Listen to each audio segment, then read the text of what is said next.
Assalamualaikum warahmatullahi wabarakatuh. Perkenalkan, nama saya Siva Tursina.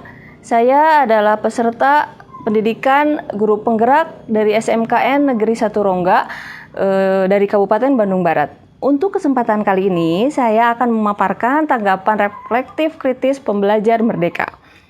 Pertama, itu intisari pemikiran Ki Hajar Dewantara tentang pendidikan merdeka itu seperti apa? Yang pertama, pendidikan harus membawa perubahan, tentunya perubahan ke arah yang positif.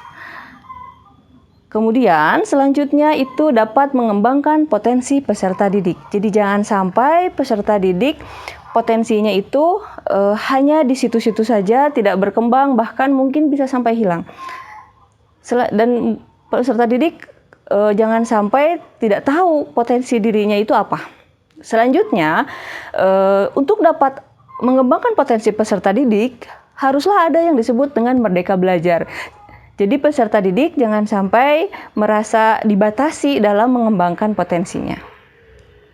Selanjutnya, pembelajaran yang mencerminkan pemikiran Ki Hajar Dewantara, menurut saya itu adalah pembelajaran yang sesuai dengan perkembangan zaman. Jadi, pembelajaran itu atau pendidikan itu harus selalu mengikuti perkembangan zaman. Jangan sampai kita terlalu kolot, selalu ingin selalu seperti zaman dulu saat kita sekolah, ketika kita mau melakukan pembelajaran kepada siswa.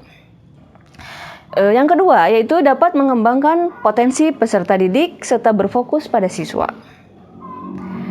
Selanjutnya, yang akan saya lakukan agar proses pembelajaran yang saya lakukan itu mencerminkan pemikiran Ki Hajar Dewantara, yaitu satu, membuat pembelajarannya itu student center atau berfokus pada siswa.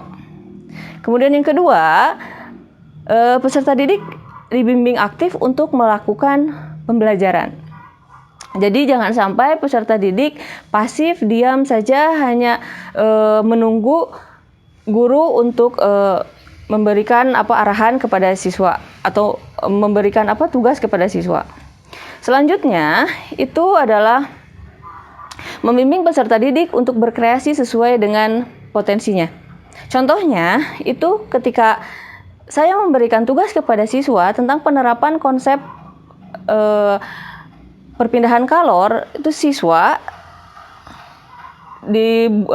diberikan tugas untuk membuat suatu karya, tapi karya tersebut tidak saya batasi. Jadi hanya misalkan siswa hanya diberi tugas untuk membuat karya, silahkan gimana passionnya mereka. Mungkin ada yang passionnya menulis, mereka hanya membuat karya tulis ilmiah.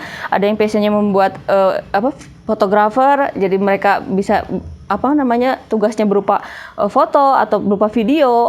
Dan kemudian ada juga mungkin yang membuat alat sederhana. Jadi mereka nanti tugasnya itu akan berkelompok sesuai dengan passionnya masing-masing.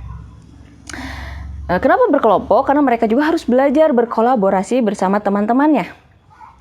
Itu adalah contoh pembelajaran menurut saya yang mencerminkan pemikiran Ki Hajar Dewantara.